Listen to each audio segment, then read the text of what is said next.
ಕೃಷಿ 945 ಹುದ್ದೆ ನೇಮಕಕ್ಕೆ ಕೋಕು ಬಿಇ ಬಿಟೆಕ್ ಬಯೋಟೆಕ್ನಾಲಜಿ ಪದವೀಧರರಿಂದ ಅರ್ಜಿ ಸಲ್ಲಿಕೆಗೆ ಅಡ್ಡಿಯಾಗಿರೋದು. ನೋಡಿ, ಖಾಲಿ ಇರುವಂತ 70,000ಕ್ಕೂ ಹೆಚ್ಚು ಹುದ್ದೆಗಳನ್ನ ತ್ವರಿತವಾಗಿ ಭರ್ತಿ ಮಾಡುವ ಪ್ರಕ್ರಿಯೆಗೆ ಚಾಲನೆ ನೀಡಿರುವ ರಾಜ್ಯ ಸರ್ಕಾರ ಮತ್ತೊಂದು ಕಡೆ ಈಗಾಗಲೇ ನೇಮಕಾತಿ ಪ್ರಕ್ರಿಯೆ ಆರಂಭವಾಗಿರುವ ಕೃಷಿ ಇಲಾಖೆಯ 945 ಹುದ್ದೆಗಳ ನೇಮಕಾತಿಗೆ ಕರ್ನಾಟಕ ಪರೀಕ್ಷಾ ಪ್ರಾಧಿಕಾರ ಹೊರಡಿಸಿದ್ದಂತ ಅಧಿಸೂಚನೆಯನ್ನೇ ರದ್ದುಪಡಿಸೋಕೆ ಮುಂದಾಗಿದೆ.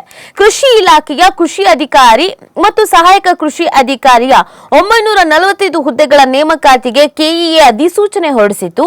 ಬಿಇ ಬಯೋಟೆಕ್ನಾಲಜಿ ಮತ್ತು ಬಿಟೆಕ್ ಬಯೋಟೆಕ್ನಾಲಜಿ ಪದವೀಧರರು ಈ ಹುದ್ದೆಗಳಿಗೆ ಅರ್ಜಿಯನ್ನ ಸಲ್ಲಿಸಿದ್ದಾರೆ ಎಂಬ ಕಾರಣಕ್ಕೆ ಈ ಕ್ರಮವನ್ನ ತೆಗೆದುಕೊಳ್ಳೋದಕ್ಕೆ ಸರ್ಕಾರ ತೀರ್ಮಾನಿಸಿದೆ. ಇದರಿಂದಾಗಿ ಈ ಹುದ್ದೆಗಳ ನೇಮಕಾತಿಗೆ 3ನೇ ಬಾರಿ ಹೊರಡಿಸಿದಂತ ಅಧಿಸೂಚನೆಯು ರದ್ದುಗೊಳ್ಳುವಂತ ಆತಂಕ ಎದುರಾಗಿದೆ.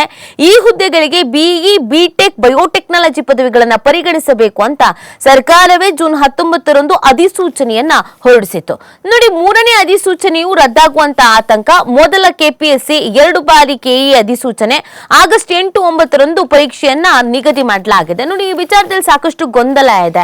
ಯಾಕೆ ಈ ತರ ಆಗ್ತಾ ಇದೆ ಅಂತ. ನಿಮಗೆ ಈ ಹುದ್ದೆಗಳಿಗೆ ನೇಮಕಾತಿ ಮಾಡ್ತೀವಿ ಅಂತ ಹೇಳೋದೇ ಒಂದು ದೊಡ್ಡ ವಿಚಾರ. ಖಾಲಿ ಇರೋ ಎಷ್ಟೋ ಹುದ್ದೆಗಳನ್ನ ಹಾಗೆ ಬಿಟ್ಬಿಟ್ಟಿದ್ದಾರೆ. ಅದ್ರಲ್ಲೂ ಒಂದಷ್ಟು ಕನ್ಫ್ಯೂಷನ್ಸ್ ಕ್ರಿಯೇಟ್ ಆಗತ್ತೆ ಅಂತ ಅಂದ್ರೆ, ಅಥವಾ ಅದು ಹಿಂದಕ್ಕೆ ಹೋಗುತ್ತೆ ಮುಂದಕ್ಕೆ ಹೋಗುತ್ತೆ ಅಂತ ಅಂದಾಗ ಸಹಜವಾಗಿ ಪ್ರಶ್ನೆಗಳು ಅಥವಾ ಅಸಮಾಧಾನಗಳು ಹುಟ್ಕೊಳ್ಳುತ್ತೆ. ನೋಡಿ, ಈಗ ಈ ಎಒ ಹುದ್ದೆಗಳಿಗೆ 18,124, ಡಬಲ್ ಎಒ ಹುದ್ದೆಗೆ 18,189 ಅಭ್ಯರ್ಥಿಗಳು ಒಳಗೊಂಡಂತೆ ಒಟ್ಟು 36,313 ಮಂದಿ ಅರ್ಜಿ ಸಲ್ಲಿಸಿದ್ದಾರೆ. ಅವರಲ್ಲಿ ಕೇವಲ 366 ಮಂದಿ ಬಿಇ ಬಯೋಟೆಕ್ನಾಲಜಿ ಪದವೀಧರರು ಹಾಗೂ 656 ಮಂದಿ ಬಿಟೆಕ್ ಬಯೋಟೆಕ್ನಾಲಜಿ ಪದವೀಧರರು. ಹುದ್ದೆಗಳ ನೇಮಕಾತಿ ಪ್ರಕ್ರಿಯೆ ಭಾಗವಾಗಿ ಈಗಾಗಲೇ ಕಡ್ಡಾಯ ಕನ್ನಡ ಪರೀಕ್ಷೆ ನಡೆದು ತಾತ್ಕಾಲಿಕ ಫಲಿತಾಂಶವನ್ನು ಕೆಇಎ ಪ್ರಕಟಿಸಿದೆ. ಆಗಸ್ಟ್ 8 ಮತ್ತು 9ರಂದು ಸ್ಪರ್ಧಾತ್ಮಕ ಪರೀಕ್ಷೆ ನಡೆಸೋಕೆ ದಿನಾಂಕವನ್ನು ಕೂಡ ನಿಗದಿಪಡಿಸಲಾಗಿದೆ. ಈ ಹಿಂದೆ ಜುಲೈ 25 ಮತ್ತು 26ರಂದು ಪರೀಕ್ಷೆ ನಡೆಸುವುದಕ್ಕೆ ಕೆಇಎ ತೀರ್ಮಾನಿಸಿತು. ಆದ್ರೆ ಆರ್ಬಿಐ ಅಧಿಕಾರಿಗಳ ಹುದ್ದೆ ಭರ್ತಿಗೆ ಆ ದಿನಗಳಲ್ಲಿ ಪರೀಕ್ಷೆ ನಡೆಯಲಿದೆ ಎಂಬ ಕಾರಣಕ್ಕೆ ಮುಂದೂಡಿತ್ತು. ನೇಮಕಾತಿ ಪ್ರಕ್ರಿಯೆಯ ಅಂತಿಮ ಹಂತದಲ್ಲಿ ನೇಮಕಾತಿ ಅಧಿಸೂಚನೆಯನ್ನು ರದ್ದುಪಡಿಸೋಕೆ ಮುಂದಾಗಿರುವ ಸರ್ಕಾರದ ನಡೆಗೆ ಹಲವು ಅಭ್ಯರ್ಥಿಗಳು ತೀವ್ರ ಪ್ರಮಾಣದಲ್ಲಿ ಆಕ್ರೋಶವನ್ನು ವ್ಯಕ್ತಪಡಿಸ್ತಾ ಇದ್ದಾರೆ. ಇದು 3ನೇ ಬಾರಿ ಅಧಿಸೂಚನೆ. 128 ಕೃಷಿ ಅಧಿಕಾರಿ ಮತ್ತು 817 ಸಹಾಯಕ ಕೃಷಿ ಅಧಿಕಾರಿ ಹುದ್ದೆಗಳ ನೇಮಕಾತಿಗೆ 2024 ಸೆಪ್ಟೆಂಬರ್ 20ರಂದು ಕೆಪಿಎಸ್ಸಿ ಮೊದಲ ಬಾರಿಗೆ ಅಧಿಸೂಚನೆ ಹೊರಡಿಸಿತ್ತು. ಆದ್ರೆ ಪರಿಶಿಷ್ಟ ಜಾತಿಯಲ್ಲಿ ಒಳ ಮೀಸಲಾತಿ ಕಲ್ಪಿಸಬೇಕೆಂಬ ಕಾರಣಕ್ಕೆ ಈ ಹುದ್ದೆಗಳ ನೇಮಕಾತಿಗೆ ಅಧಿಸೂಚನೆಯನ್ನು ರದ್ದುಪಡಿಸಲಾಗಿತ್ತು. ಆ ಬಳಿಕ ನೇಮಕಾತಿ ನಡೆಸುವಂತಹ ಹೊಣೆಯನ್ನ ಕೆಪಿಎಸ್ಸಿ ಬದಲು ಕೆಇಎಗೆ ಸರ್ಕಾರ ವಹಿಸಿತ್ತು. 2026 ಏಪ್ರಿಲ್ 18ರಂದು ಕೆಇಎ ಮೊದಲ ಬಾರಿಗೆ ಅಧಿಸೂಚನೆ ಹೊರಡಿಸಿತ್ತು. ಆದರೆ ಪರಿಶಿಷ್ಟ ಜಾತಿಯ ಪ್ರವರ್ಗ ಎ, ಬಿ ಮತ್ತು ಸಿ ಗುಂಪಿನಲ್ಲಿರುವ ಜಾತಿ 400 ರೋಸ್ಟರ್ ಬಿಂದುಗಳನ್ನು ಅನ್ವಯಿಸಿ ಒಳ ಮೀಸಲಾತಿ ನೀಡಬೇಕು ಎಂಬ ಕಾರಣಕ್ಕೆ ಆ ಅಧಿಸೂಚನೆಯನ್ನು 2026 ಮೇ 4ರಂದು ರದ್ದುಪಡಿಸಲಾಗಿತ್ತು. ನೋಡಿ, ಇನ್ನು ಸರ್ಕಾರದಿಂದ ಸಮಾನ ಕೋರ್ಸ್ ಅಧಿಸೂಚನೆಯನ್ನು ಕೂಡ ಹೊರಡಿಸಲಾಗಿದೆ. ಉನ್ನತ ಶಿಕ್ಷಣ ಇಲಾಖೆ ವ್ಯಾಪ್ತಿಯ ಸರ್ಕಾರಿ ಹಾಗೂ ಖಾಸಗಿ ಇಂಜಿನಿಯರ್ ಕಾಲೇಜು ವಿಶ್ವವಿದ್ಯಾಲಯಗಳು ನೀಡುವ ಬಿಇ ಬಯೋಟೆಕ್ನಾಲಜಿ ಮತ್ತು ಬಿಟೆಕ್ ಬಯೋಟೆಕ್ನಾಲಜಿ ಕೋರ್ಸ್ಗಳ ಪಠ್ಯದ ಕ್ರಮ ರಚನೆ, ವಿಷಯ ಅಧ್ಯಯನ ಅವಧಿ, ಪ್ರಯೋಗಾಲಯ ಅಂಶಗಳು, ವಿಶ್ವವಿದ್ಯಾಲಯದ ಅನುಮೋದಿತ ನಿಯಮಗಳು ಮತ್ತು ಎಐಸಿಟಿಇ ಮಾನದಂಡಗಳ ಪ್ರಕಾರ ನಿಗದಿಪಡಿಸಿದ ಶೈಕ್ಷಣಿಕ ಅರ್ಹತೆಗಳು ಸಮಾನವಾಗಿದೆ. ಈ ಎರಡೂ ಕೋರ್ಸ್ಗಳು ಬಯೋಟೆಕ್ನಾಲಜಿ ಕ್ಷೇತ್ರದಲ್ಲಿ ಸಮಾನ ತಾಂತ್ರಿಕ ಜ್ಞಾನ ಮತ್ತು ವೃತ್ತಿಪರ ಕೌಶಲ್ಯಗಳನ್ನು ಒಳಗೊಂಡಿದೆ. ಹೀಗಾಗಿ ಬಿಇ ಬಯೋಟೆಕ್ನಾಲಜಿ ಪದವಿಯನ್ನು ಉನ್ನತ ಶಿಕ್ಷಣ, ಉದ್ಯೋಗ, ಶೈಕ್ಷಣಿಕ ಪ್ರಗತಿ ಮತ್ತಿತರ ಉದ್ದೇಶಕ್ಕೆ ಬಿಟೆಕ್ ಬಯೋಟೆಕ್ನಾಲಜಿ ಪದವಿಗೆ ಶೈಕ್ಷಣಿಕವಾಗಿ ಸಮಾನವಾಗಿ ಪರಿಗಣಿಸಬೇಕು ಅಂತಲೂ ಕೂಡ ತಿಳಿಸಲಾಗಿದೆ. ಇನ್ನು ಇದೇ ಸಂದರ್ಭದಲ್ಲಿ ಈ ಕೆಪಿಎಸ್ಸಿ ನೇಮಕಾತಿ ಅಕ್ರಮವನ್ನು ಸಿಐಡಿ ತನಿಖೆಗೆ ವಹಿಸಿದೀವಿ ಅನ್ನೋದನ್ನು ಹೇಳ್ತಾ ಇರುವಂತದ್ದು. ನೋಡಿ, ಯಾವಾಗ ನೀಟ್ ಪರೀಕ್ಷೆ ಹೋರಾಟ ಬಹಳ ಜೋರಾಯ್ತು, ಆಮೇಲೆ ಅದಕ್ಕೊಂದು ಸಕ್ಸಸ್ ಅನ್ನೋದು ಸಿಕ್ತು, ದೇಶದಲ್ಲಿ ಸಾಕಷ್ಟು ರೀತಿಯಾದಂತ ಚರ್ಚೆಗೆ ಕಾರಣ ಆಯ್ತು. ಇದೀಗ ಈ ಕೆಪಿಎಸ್ಸಿ ವಿಚಾರದಲ್ಲೂ ಕೂಡ ತನಿಖೆ ಆಗ್ಬೇಕು ಅನ್ನೋದೊಂದಿತ್ತು.